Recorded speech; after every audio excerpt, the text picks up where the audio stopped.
Hi, this is Bill Pullman, and you're listening to Filmwax Radio.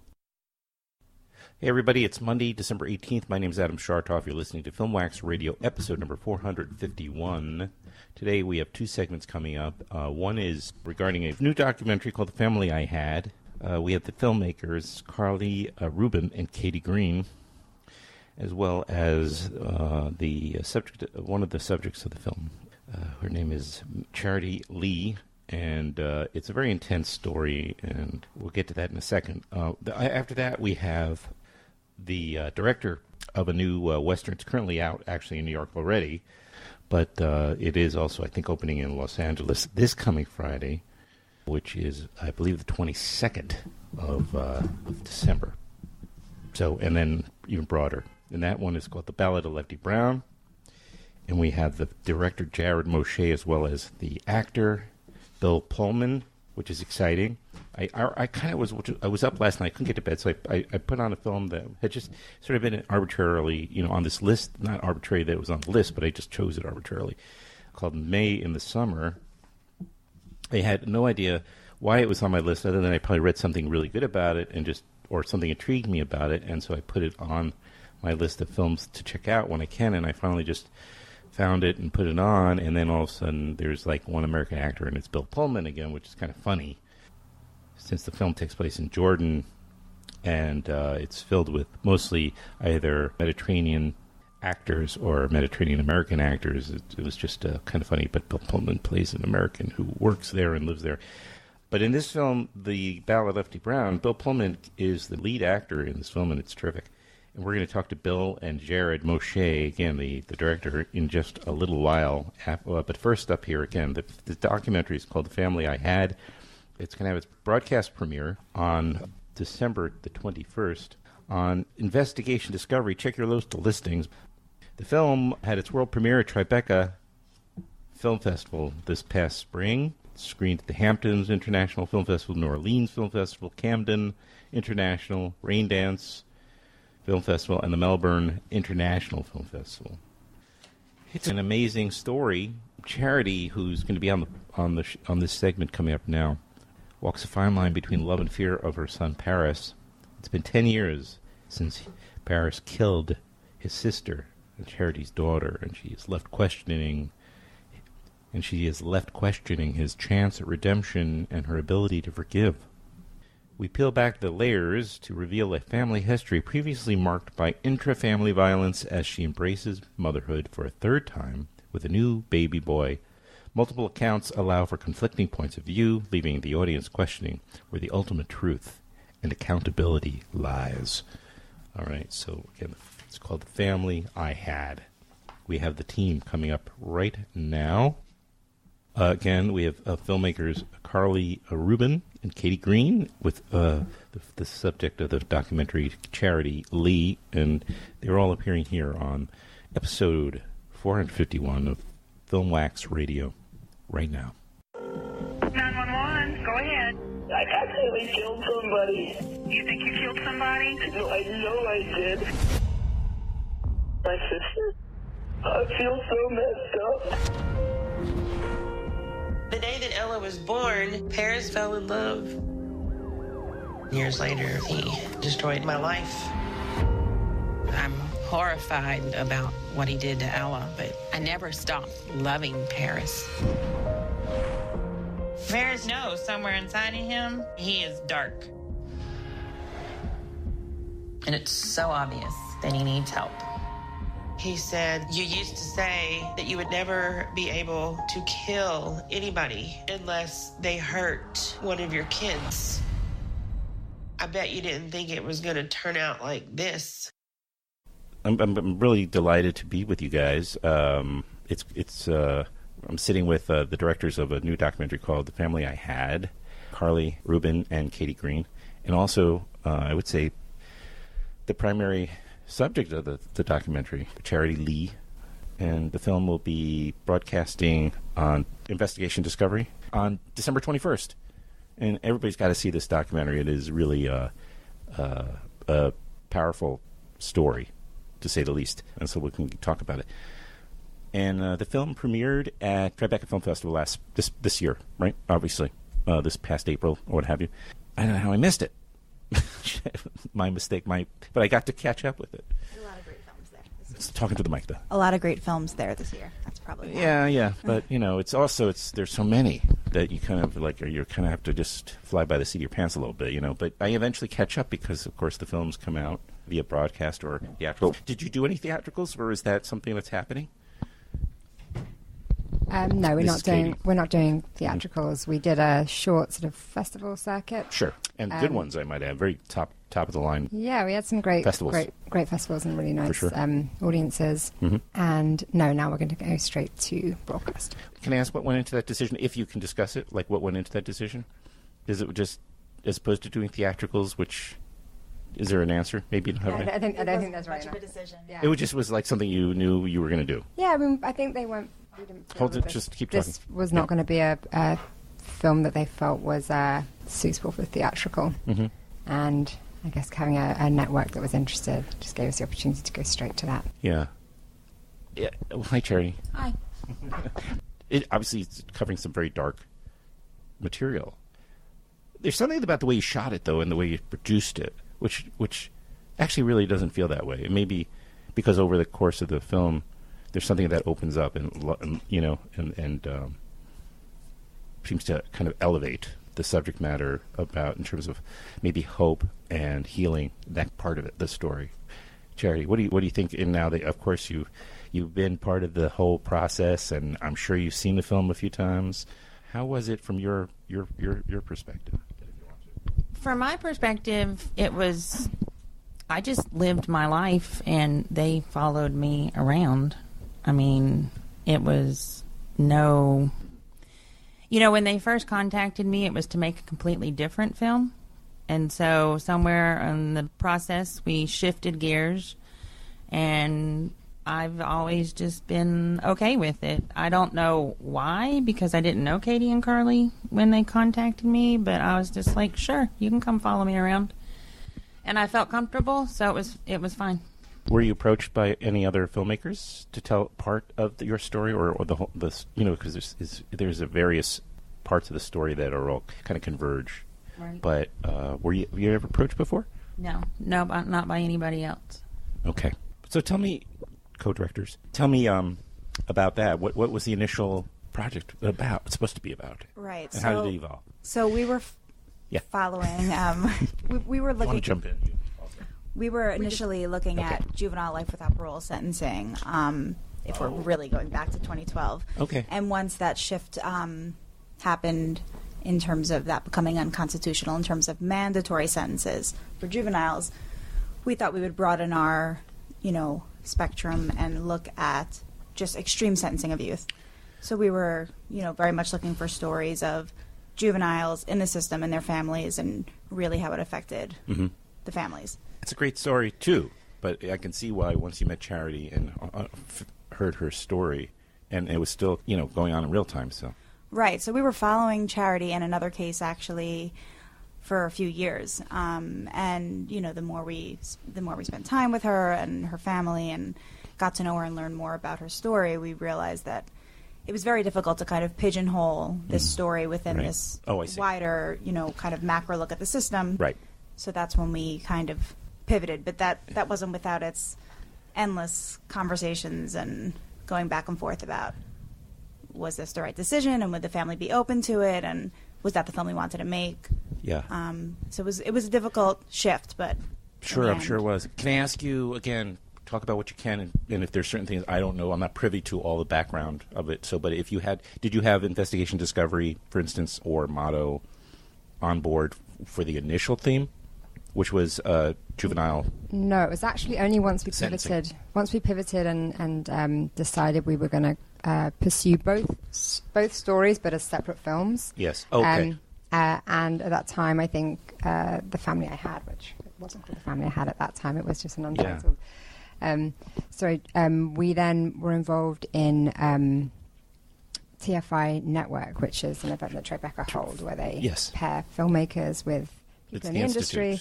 Right. And that's where we met Moto. And that was really our first time really kind of going out and pitching and saying, I think, this is the film we're going to make, and this is separate to what we were doing before, but this is how we see it playing out. And that's where we met Moto and Dogwoof, and both. Yeah, Dogwoof as well, right. Help us complete it, yeah. Dogwoof funded, Moto EP'd. Yes, okay. It was the Dogwoof, the T-Dog Fund. It's a new fund, the new documentary fund. Oh, what is it called? I think it's called the T-Dog Fund. Okay. That sounds right. Yeah, I think keeping it with a dog theme, canine theme. There's a lot of there are quite a few. We love dogs here on the podcast. Certainly, nothing wrong with that. I'm almost. Here's the thing.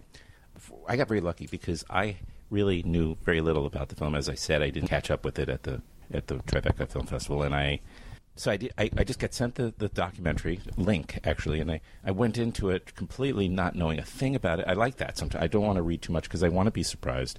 So when it comes time to, normally what I would be doing is talking about your story, Charity, and I would be laying out the synopsis, and I just don't know. It's like, even though you in the press notes and you have to kind of talk about the film, it's like an onion, which throughout the film keeps getting peeled. And you learn more and more about your family and your story, Charity. But I feel like I don't even want to start peeling it, because I don't want to give away anything, because this story is just so incredible. You're remarkable, and your life is very remarkable. And so, but I feel like we have to talk about some of that, in order to get people to go see the film, So I'm going to leave a little bit of that up to you guys, to so we don't reveal too much. But in the end of the day, it does come down to a very highly, intensely personal story, which is something everybody has to be very sensitive around. So tell me, Charity, when you experienced a child, one of your children was killed by your other child, which is the root of the story.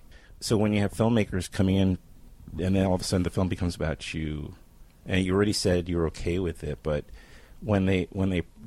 did they come to you and they say, we want to change the whole thing and make it about your story? What was that conversation like for you?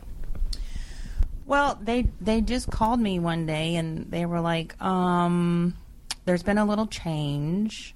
We just want to run it by you. I think was what happened, basically. And they were like, we want to focus just on this part of the other movie. And again, I just said, okay. I mean, I've always agreed to cooperate because I believe the only way to get rid of the darkness is to bring it into the light. And so I tell my own story, and they need to tell the story, and other people need to tell the story because it needs to be brought out into the light. What happened is extreme, but there is a lot of family violence in the world. And so in order to help people get through that, I thought it was important to just open up and give them access. One reason it was easy for me is because I think that a lot of people who are the victims of violent crime, or they have a violent criminal in their family, they feel a lot of shame. And I wanted to show people that there's no shame. This is human behavior, whether we like it or not. It's not the healthiest of human behaviors, but good things can still come. And so pretty much whatever the girls proposed, I was just like, okay. And they ran with it. I mean, I've pretty much just said yes to them all the time and given them access to whatever they want access to, and it makes life really easy.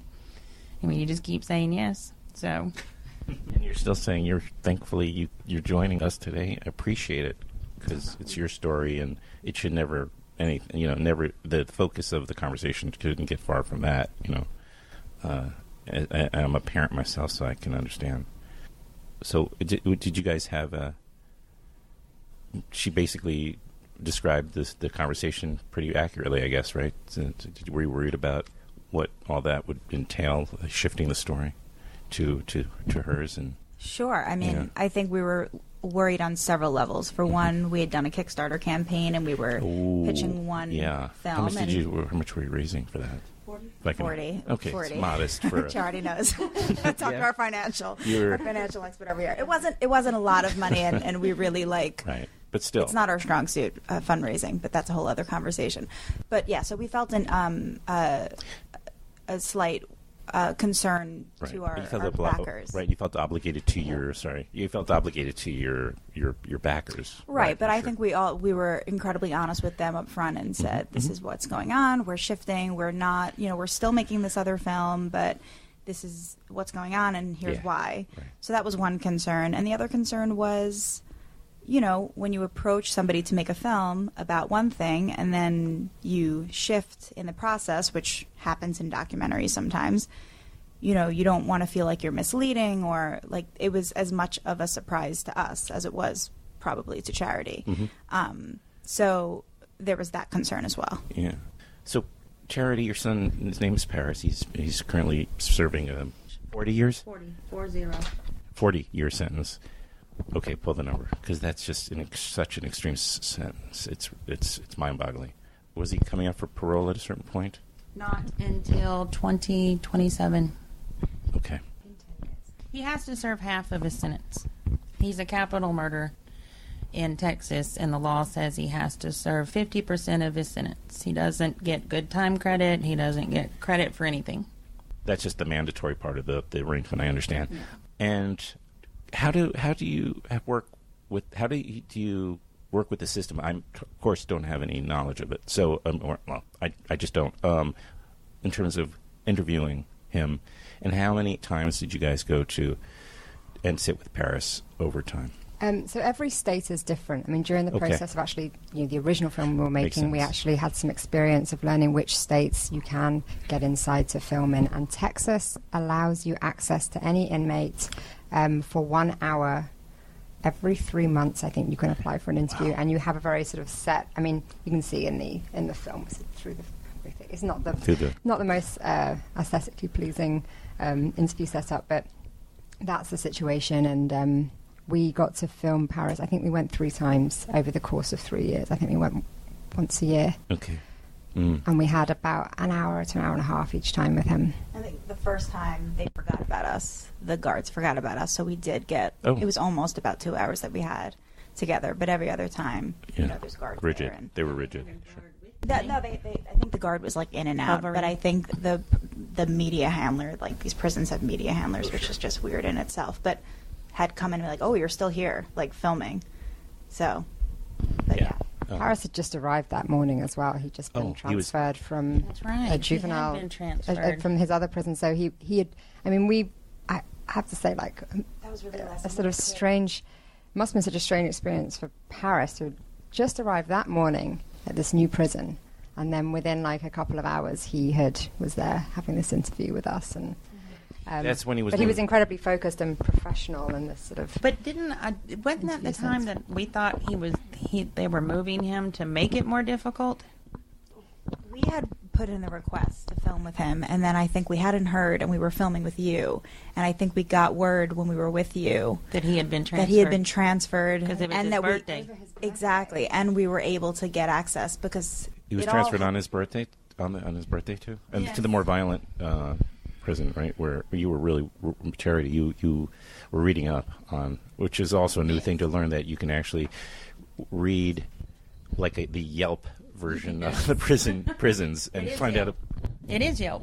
That was Yelp? There are people that, you can find them on Yelp and Google reviews, and people start, Facebook pages, and. That's incredible. I mean, I guess I shouldn't be surprised, but what a incredible, it's double-edged sword in a way, because, maybe a generation ago, Charity, parents couldn't, or friends or loved ones couldn't go and couldn't find out any information other than maybe letters you got, and of course, those are edited. So, but now you can actually go and find out all this information. But it could also be really stressful too, because you're finding out, that maybe he's involved. He's now been moved to a place where he's more vulnerable, his safety, and whatnot. Mm-hmm. Yeah, in that scene in particular, I remember, that's why it was so important to include that scene for us, because you really saw the pain on Charity's face when she was reading these reviews. Right, because the first part was relief, because he was actually transferred to a facility that was much closer to her home, right? And she had a newborn, essentially, well, a very young child. Yeah. And then finding out that it's a more dangerous spot. That Gladiator unit. The gladiator unit. Those are words you don't want to read, but he's been. I just ask if it's been a worse experience for him in that place. He's okay. He adapts very well. He's very chameleon-like. I guess that's a good skill set to have if you're In a prison. Yes, in a prison. He does all right. If he's had any problems, he hasn't told me. So I'm going to just paint a little bit more, or you guys can, about the story, just as up to a degree anyway. Like I said, I'm a little hesitant to divulge very much of the onion, but it's... So Paris killed his younger sister, and for more details, it's really important to see the film. But so Paris was in prison for the crime, and then your mother's story unfolds as well. We don't have to necessarily go into that, but there's a lot going on with your family history. Big onion. It's a big onion, is right. It's so complicated, and it's easy to kind of want to say things like, as I did as I was watching it, but it seems almost superficial afterwards. But that, like, how violence can run through a family. But on some level, it can run through a family because you're not dealing with it indirectly. As you say, shame makes people not deal with those things. I think you broke that cycle, though, because of your going transparent, But it can also be, I think, a cliche to say, well, it must have been inherited, this, because your mother's experiences that you lived through as a young child, and then this sort of went down to your own child.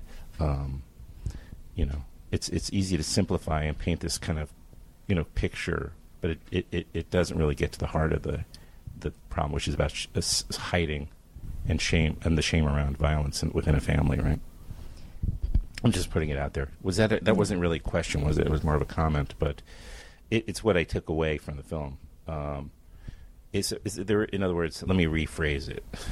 The film deals with the shame, as you put it, Charity, violence inside of a family. So one could sort of say this cliche about how, maybe violence is inherited, but it's more that it's just not dealt with directly, so it keeps coming up. I think it's both.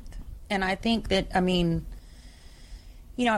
we forget as people that we're not, we're a body, we're a physical body, and we're also a mind, right? And so violence can be passed down through the mind, but violence can also be passed down through the genes. And we know now that if you experience a traumatic event, it will alter your physiology. Or if you suffer a trauma, physically, it can alter your cognitions and your affect. And so I think that violence is passed down in ways that we don't even understand yet.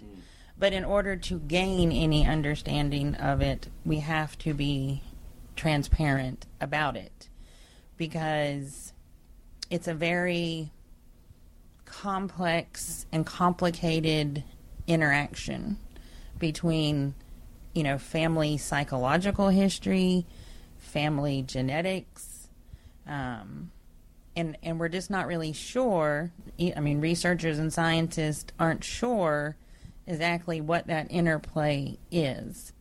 So I think it would be hard for any one person, and I would not really have much use for their opinion if they came in and said, oh, it was this. It was all your mother. Or, oh, it was all you when you did that thing. Or, oh, it was this. I'd be like, no, I don't even know 10 years after it happened exactly why it happened. But we've learned more. And the way that we learn more is to have people like me that will allow themselves, I guess, for lack of a better word, to be studied, picked apart. I love research. Apparently so. So, and my family is a very interesting topic to research. Yeah, there's a lot of highly intelligent people in this family, which might only make matters actually more difficult in terms of researching. Makes it a bit more complicated. Yeah, but I should also be mentioned that you yourself have counseled family members of violence, right? Yes. As a counselor and a Not as an official counselor, just as somebody who's gone through it. I mean, I would never claim to have a license or anything like that. I'm all self-educated through experience and learning. But all I've done is I've attempted to help people get through their own hard time. Yeah, and I think that's a really crucial role in helping somebody else is that they're going to feel a lot more safe talking to somebody who's gone through it and who was actually surviving it. So it's an incredible amount of incredible work to do. The film again is called The Family I Had. What did you make of the film, Charity? And did Paris get to see? I know that he's in prison, and probably that's not going to be no access to that. Yeah, so he has no idea necessarily. Although you must have, I guess, described it. Oh, he knows about the. Oh no, obviously, no. I mean about the actual end product. No. He won't get to see that until he's released from prison. What did you make of the film when you finally describe that situation when you guys must have had butterflies in terms of showing it to Charity and maybe your mom who got to see it, of course, and that had to be a little bit nerve-wracking for you to show it finally. Of course, but incredibly important for us, and we got to a point where we said we had to come and show Charity. We went to Charity's home, and and sat down with her and wanted to make sure that both her and Carlye had the opportunity to watch it before it was going to be shown publicly. And that was obviously a responsibility we felt.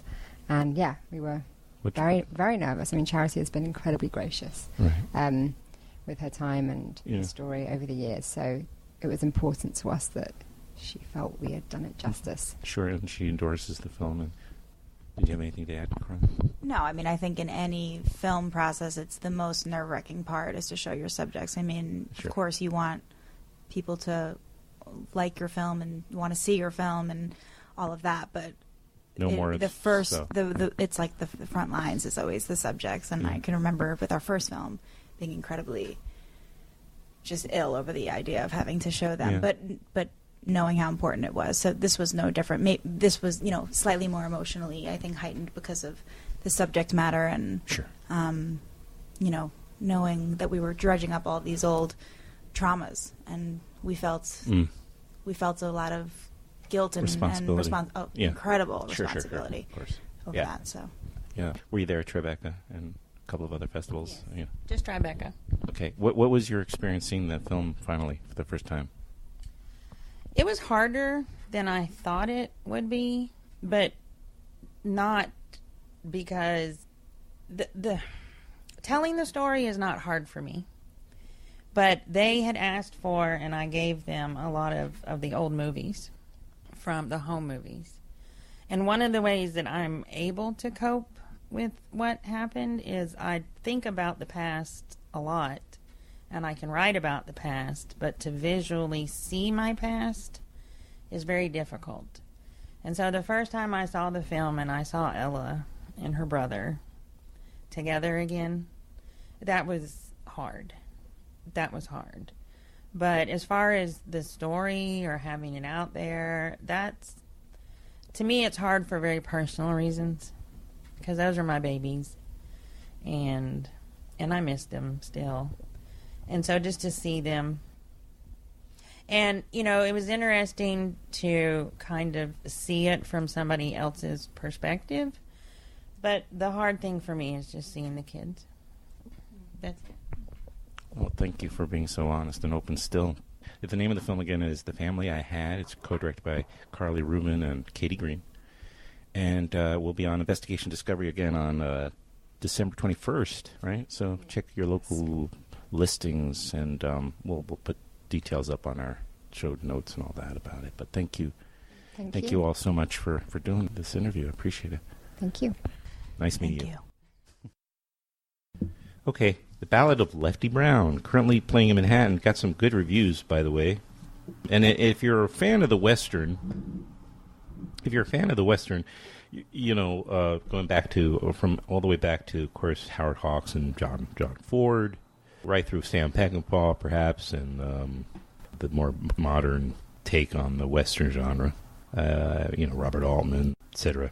this is your film, The Ballad of Lefty Brown, starring Bill Pullman. In supporting roles, Peter Fonda, Kathy Baker. Pretty impressive cast. Peter Fonda connecting back to, of course, John Ford, and that his dad, Henry Fonda, was in several John Ford westerns in his day. Right, so there's a direct connection.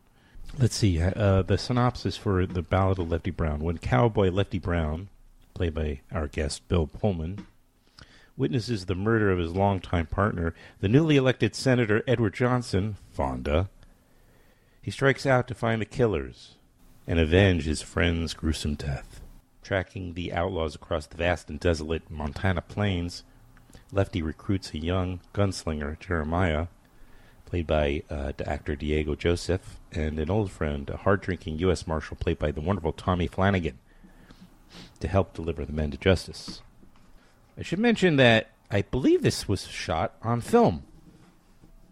I neglected to ask about that in this. I meant to. It was in my notes, but I neglected to ask there. But I saw the Kodak provided the film for this movie, so but I assume it was shot on film. It certainly looks like it. It's a beautiful, picturesque film.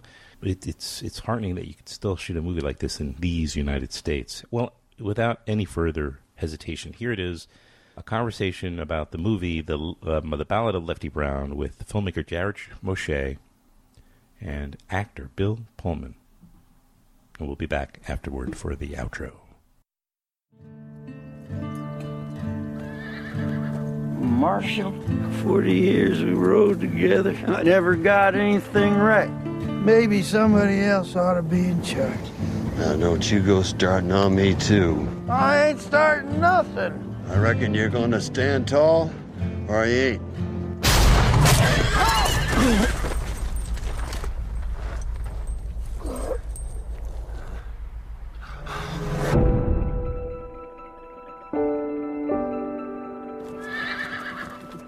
Somebody killed Edward. You were supposed to watch his back. That Blondeville, he gonna pay for this. Eddie was my friend. Governor, I'm so glad you came. Nowhere else I'd be. I've lost one friend. I don't plan on losing another. Chase down Eddie's killer and bring him back. So I'm friendly with the Smith brothers. In fact, I spoke with Alec, and he was texting me just a few minutes ago. He said, "Make sure to ask Bill about the orchard in New. It's the orchard's the one that's in New York, makes sense, and the ranch is in Montana, right? Right. Yeah, a little closer. Oh, yes. You could hold it too if you want to. Okay. And so anyway, so you're obviously a man who's of the land.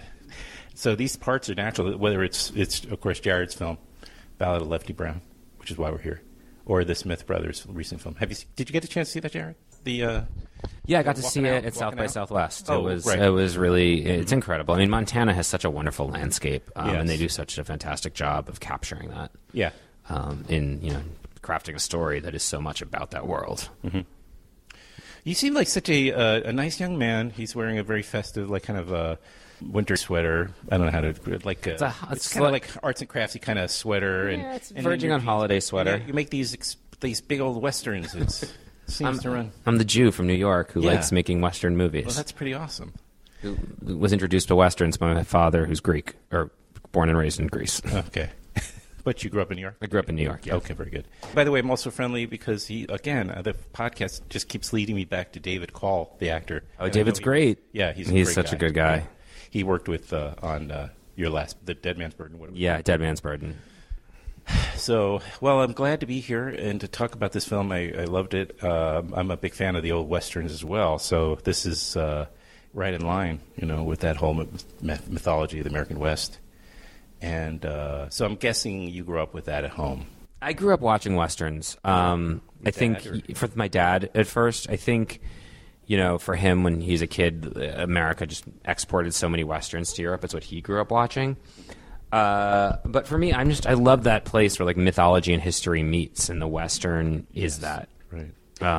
It's so amazing, and there's something just so cinematic and incredible to, just watch a guy ride tall in the saddle, or the cowboy, or the images, Sure. The West, the American Indian. It's just so impressive. I agree. And it's interesting, I guess, if you get into the whole genre deep enough, you realize that at some point there's a bit of a split off where, the old John Ford, Howard Hawks started to get more and more, I don't know if the word is sophisticated, but they started taking the kind of psychological, emotional aspects of the characters a bit more, So, and this what I like about Lefty Brown is it takes some of the old tropes, of course, like the sidekick, usually played by Gabby Hayes or Walter Brennan, as we know. But in this case, you've made it a fully fleshed out character with all sorts of dimensions, So it's a very interesting way in.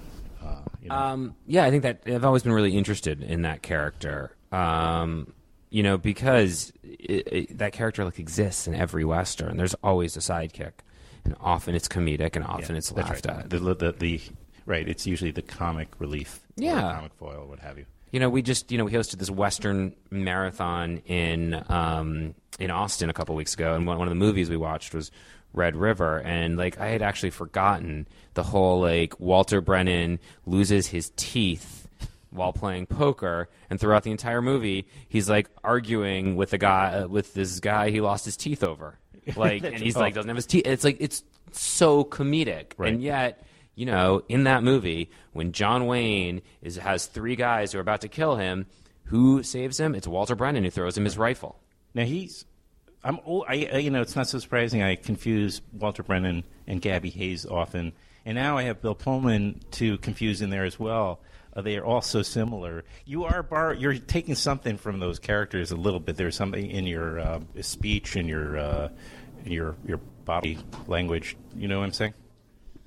Yeah, it's always interesting to suddenly see the movie and realize what's been going on. And I think Jared always had in mind that there's some evolution, and I think there's an evolution even in the pitch of his voice, according to the take sheet. Because I've watched the movie a few times, I realize, the clever director was starting me out, and I'd go up high sometimes early on, and I remember thinking, but I don't really like thinking about the arc of a character myself when I'm doing a movie, because I think it's like a critical kind of exterior observation about a character, and and people aren't always, and there is a kind of amazing thing how little people change, and so but in that journey in the film, you can feel that Lefty's whole pitch even changes, and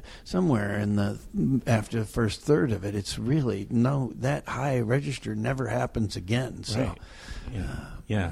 It's so people listening. I mean, I like how you just allude to him as a sidekick. It's a term we don't even really hear too much today in today's films, like somebody's intentionally designed to be the sidekick. But I feel like at this point it's like when sidekick, it's like Robin to Batman. It's superheroes have just sort of taken over that term. Yeah, the sidekick. Yeah, well, without getting too much, but I wanted to kind of describe the synopsis just a little enough to give people so they can follow. Peter Fonda, and I see him almost tapping into that very. The kind of slow cadence of a John Wayne or something like that, just to give people a brushstroke idea. But early on he's murdered, and so Bill, your character, then goes after the killers. That becomes your which again is part of that mythology of avenging, your friend's death, your murder. I think also for Lefty, though, it's a matter of he doesn't really have anything else to do. I mean, it's like he knows this is what he's supposed to do. He doesn't really feel at home. Code, right? Yeah, it's like he's supposed to do it, but he also sort of doesn't quite. His home has suddenly become very inhospitable. Mm-hmm. And he knows it's the right thing, but I think if someone else was going to do it, he'd be happy for them to do it. Well, besides the great Bill Pullman and the cast, you also have Peter Fonda and Kathy Baker. It's pretty. I mean, how does that? You probably kind of, I'm guessing, grew up with those Oh yeah, Kathy. I grew up watching Kathy Baker on Picket Fences. Oh, okay. Yeah. Well, me too. No, but it's incredible. I mean, I grew up with her even earlier when she was a young movie actor who you'd see quite often in these great 70s films and whatnot. She's such a talented actor. And it was her first Western. Like, I mean, she just had, she should be in a Western. So I was really glad to work with her on it. Right. And yeah. She, I think she did an incredible job with that performance. Yeah. And even though she's a supporting character, she really has this, you've given her a full, again, very, I think, of real life, and she's a strong woman. Has her own set of goals. She's inherited. She actually rather has not inherited the ranch from her husband because of the way the laws were at the time, but is very, very But she's going to run that ranch. Motivated to run it and get it into her hands as she should, right? So it's really great that all the characters are so well fleshed out. Bill, you're like in every moment of the film practically.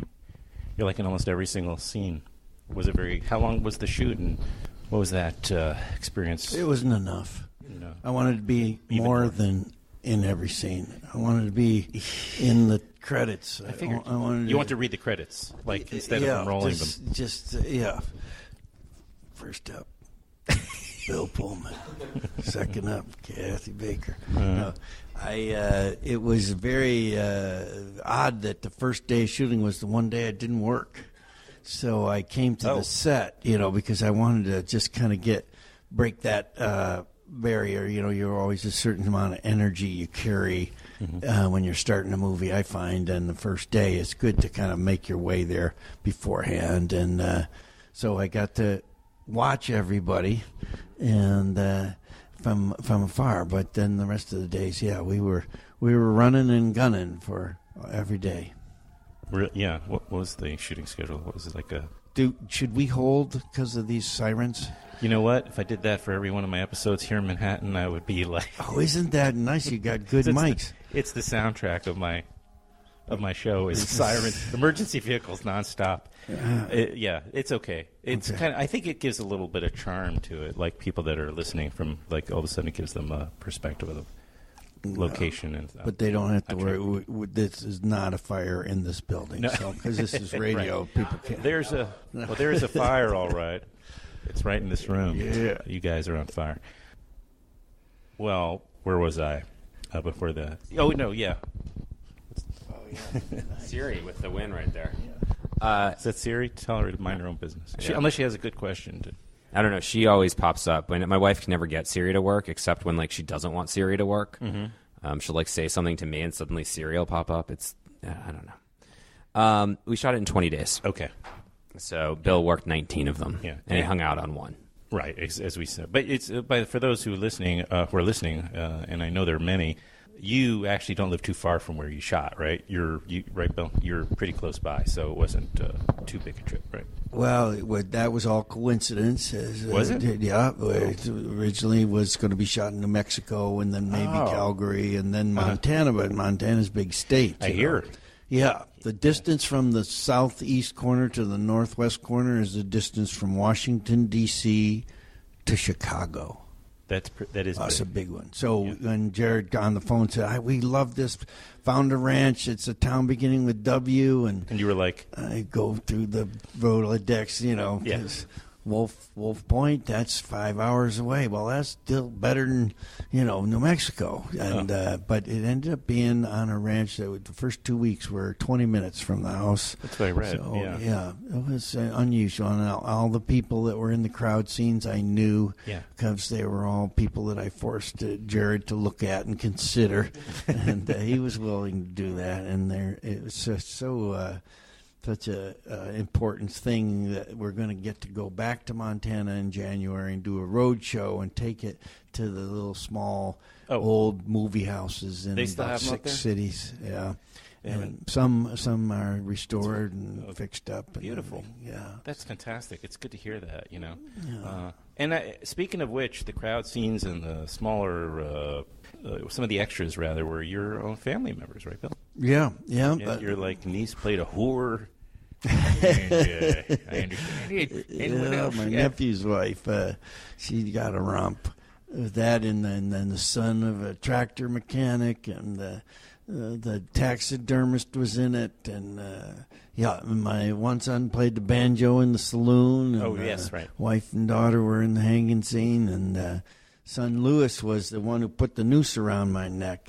He had speaking part. Billy Kitchen, he had great enthusiasm for that. So I got to ask you, since you brought it up, what is that experience like? I mean, having a noose, the feel of a noose around your neck.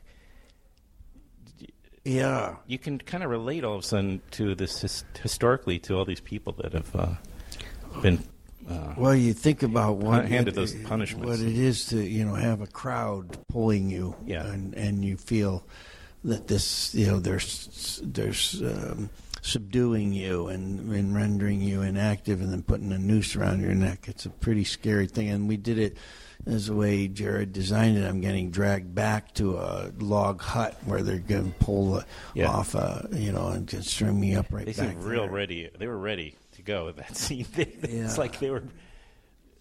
Sorry? Yeah. Oh, sure, soon. Yeah. Anyway. Also, there's going to be a deleted scene that on the DVD where you get to see them beat him up, and it's pretty brutal. Yeah. Was were you supposed to be beaten up? There was a different scene. Okay. Different scene. Because he didn't look... No. It was a different scene that was much earlier in the movie. Okay. That got cut out. But actually, I really liked the scene, and I liked the fighting, and I liked that Bill's son got to punch him. He was only supposed to punch him once in the stomach. He punched him twice. Oh, yeah. That's what you get for being a good actor. Yeah, and it was a cool scene. I love the way it was shot, but it just, it was one of those things where, like, you cut it out and it went smoother. So it'll be on the DVD. Well, we're plugging the DVD. That's good. We'll plugging everything. No problem with that, by the way. And we'll when the time comes, I'll be sure to repost the show. And when you were doing those crowds, interesting because at one point there was in various places where they would hang people, or there was the guillotine as well. There was a bloodthirst in the audience, like in the crowd. But I kind of was looking for that in your crowd, even though it was a very big crowd. But there was a scene where I was watching where there was a hanging in the film, and I was kind of looking to see what was the tone at that time, because of course things did change where people are still relatively immune to the violence of that, because violence was such a central thing in everyone's lives, But that still, it seemed like they understood the weight, the burden of that, of being complicit by watching it, and it seemed like some of the people really did have a hard time, even though they were kids in there. I think it was a complex thing by that point. By it's 1889. The frontier is starting to close off. It's more civilized than it's ever been before there. I think for a lot of people there was still like the entertaining value of it, but you bring your family and such forth. But for a lot of other people, this was this shouldn't be happening. We're a civilized society. We are now a state, right? And we shouldn't be hanging people. That's right. Well, the name of the film is called The Ballad of Lefty Brown, and it's going to be here in New York in theaters a week from... No, tonight. Tonight? Opens tonight. I better work fast. Opens tonight. It's and currently screening in New York and where the Village East and in L.A. And it's going to roll out at the Laemmle Noho in L.A. And Laemmle Noho. And it's going to be rolling out in more theaters in January. Okay, great. Well, thank you both guys. Beautiful, lovely. Thanks. Thank you. Thank you guys. It was really... I just was walking around and I was doing a series before this. It was like so catch that movie... Bill Pullman, by the way, how wonderful to bring him on finally, right? I mean, this guy, Bill Pullman has such an amazing career. He's done so many great roles, and but anybody who was in Lost Highway, come on. Of course I'm going to have him on my show. He's certainly working a lot these days. Pullman, he's in demand, so I appreciate that we were able to get him on the podcast. Okay, folks. Please do subscribe on iTunes. Please do leave a star rating and a review on iTunes, and follow us on Facebook and Instagram and Twitter. We're there. Just search Filmwax Radio on any of those social network platforms, and you'll find it quite easily. We're also on YouTube. You can listen to the show on YouTube as well as see other videos. That's one of the things that hopefully will expand after the Kickstarter. We'll be having more video content, I'm hoping, from interviews. But do subscribe and introduce what we're doing to any friends of yours who may be film fans. All right? It'll be a great help to me and the show, and I appreciate it very much. And so we'll sign off here. Until next time, we'll be back in a little while with just another episode of the podcast, okay? In the meantime, take care of yourself and the ones you love. All right, bye-bye.